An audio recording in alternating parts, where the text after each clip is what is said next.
It's Friday, April 23rd, 2021, and we're going to talk about why Cardano actually partnered with Coti. Get ready. Let's go.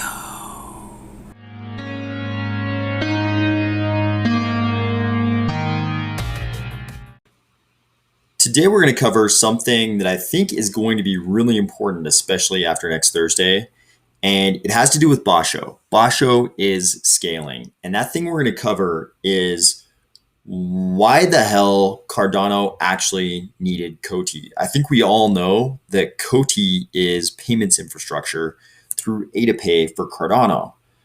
But people, I think, are rightfully asking themselves the question, why couldn't Cardano just build that out themselves? I think the answer to that question has to do with one of the fundamental principles that I believe the Cardano Foundation and IOHK and Emergo have followed all along, and that's that they shouldn't reinvent the wheel just out of ego when someone else has already built something out very well. And to understand what Coti has built out, you need to understand what the hell a DAG is. So in item number 2, we're going to cover what the hell is a DAG? What the hell is Coti actually? And I think a lot of people don't actually understand that at this point, but we're going to cover it in very simple terms. It's not going to be technical at all. You already know everything you need to know to understand exactly what a DAG is and exactly what Coti brings to the table. We're going to cover that in part 2. Item 1 is about something that I also think is really important. And that's this whole phenomenon we have in Cardano, where the Cardano Foundation and IOHK are delegating their rewards.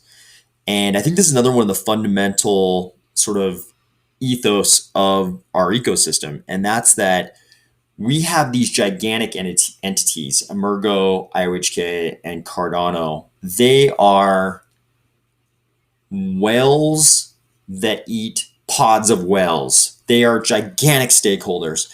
And if they were any kind of normal institution holding assets of those values, they would just stake themselves. They would self-stake their ADA because they would make way more money. But instead, they're following this always bet on the long-term ethos of Cardano. IOHK and Emergo and the Cardano Foundation always bet on the long term. They never do the short-term thing. If they did, they would just stake their ADA themselves. Instead, what they do is they delegate to small pools. Why do they do that? Because the more small pools there are, the more decentralized our stake pool community is, the more secure the Cardano network is. So they're taking the less profitable short-term route to create a more valuable, more secure network down the road.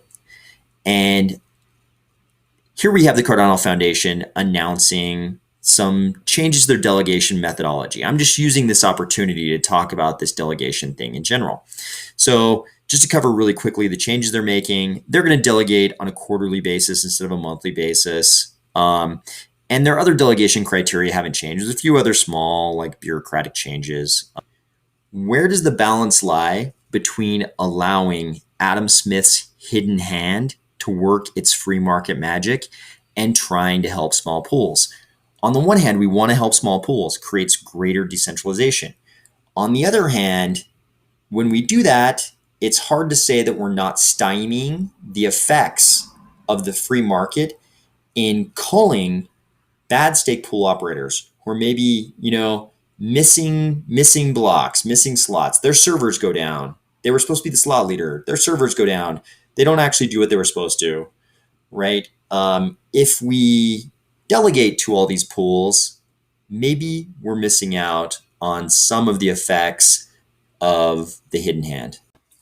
Okay, next up, this is the big topic of the day. So this post was thrown up on Medium by Coti yesterday. Again, the CEO, Shahaf Bar Geffen.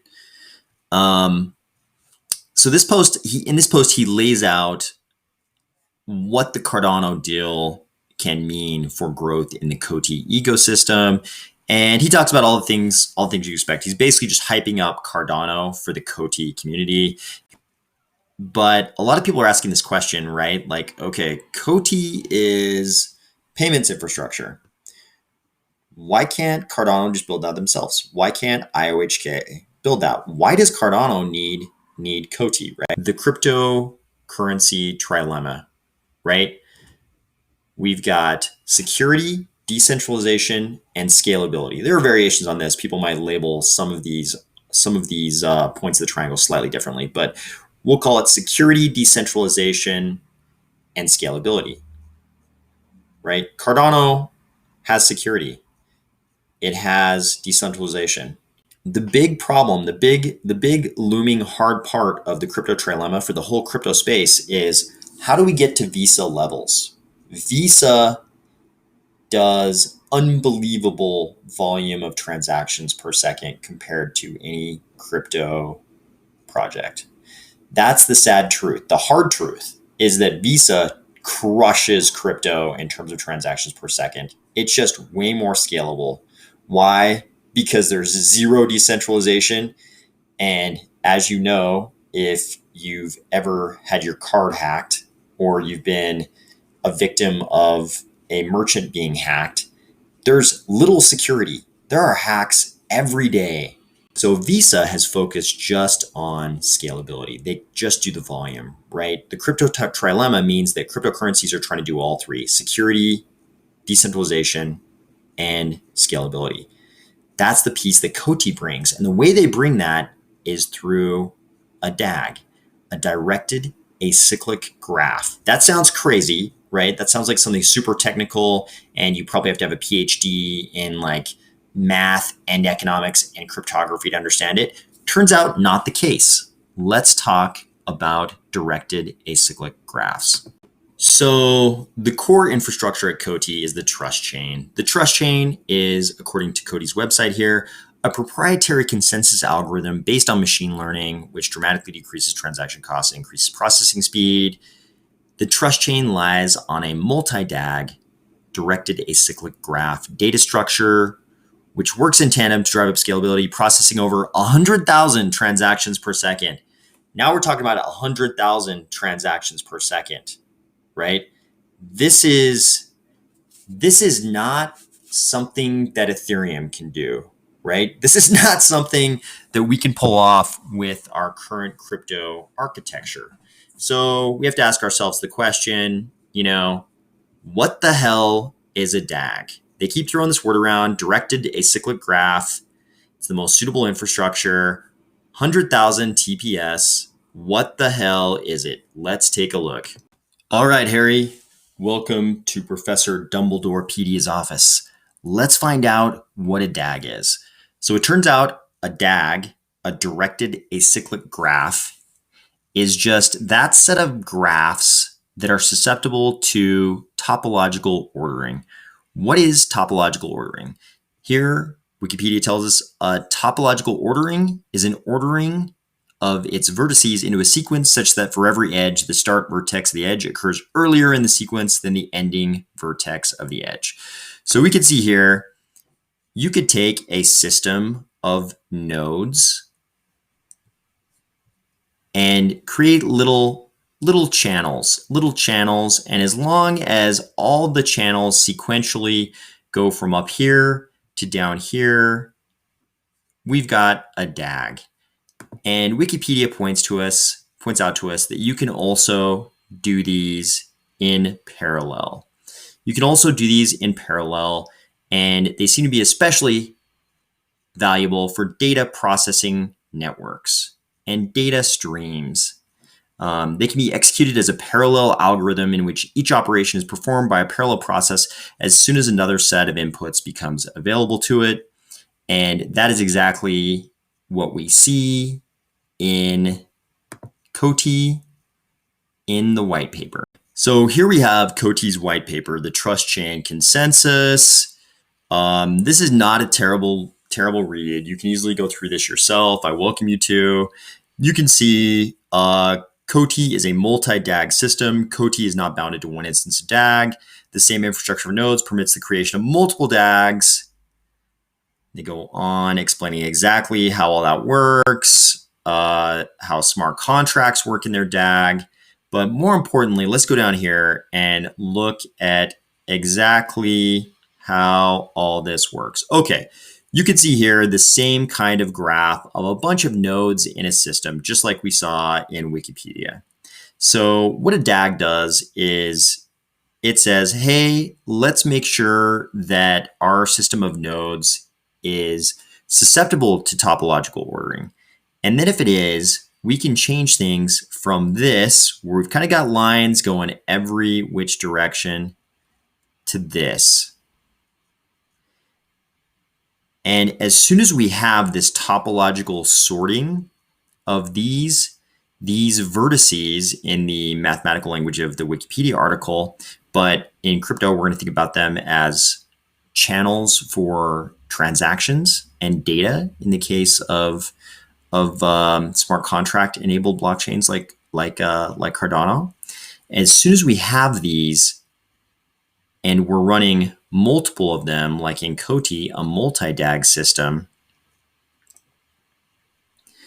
we can get up to these crazy 100,000 TPS levels of scalability. Instead of this, I mean, it kind of makes sense, even from a non-technical perspective. If you just think about all these lines going in every which direction, and I mean, let's think about this on the order of onboarding 5 million people from Addis Ababa next Thursday.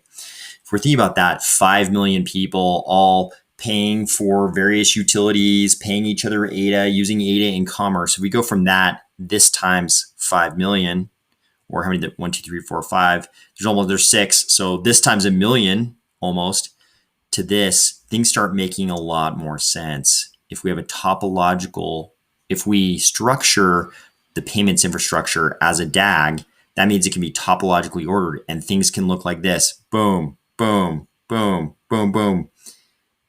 Much easier paths for completing these payments or transactions or data streams than this, which is just kind of a honeycomb spider web of everything going anywhere. The great news is Cardano didn't decide to take out like 3 or 4 or 5 years and build this themselves. They found somebody who'd already built it and who did a good job. And like we pointed out, did it in parallel in a multi-DAG structure and can get to 100,000 transactions per second. And they partnered with them. They invested money in them through the C fund and they partnered with them. So once again, I love it. Cardano's embracing the two things that I think result in good decisions. Two of the things that can result in good decisions. Always favoring long-term thinking and not reinventing the wheel out of ego. Good job, Cardano. Again, Africa special next Thursday. I'll see you then, but I'll also see you tomorrow.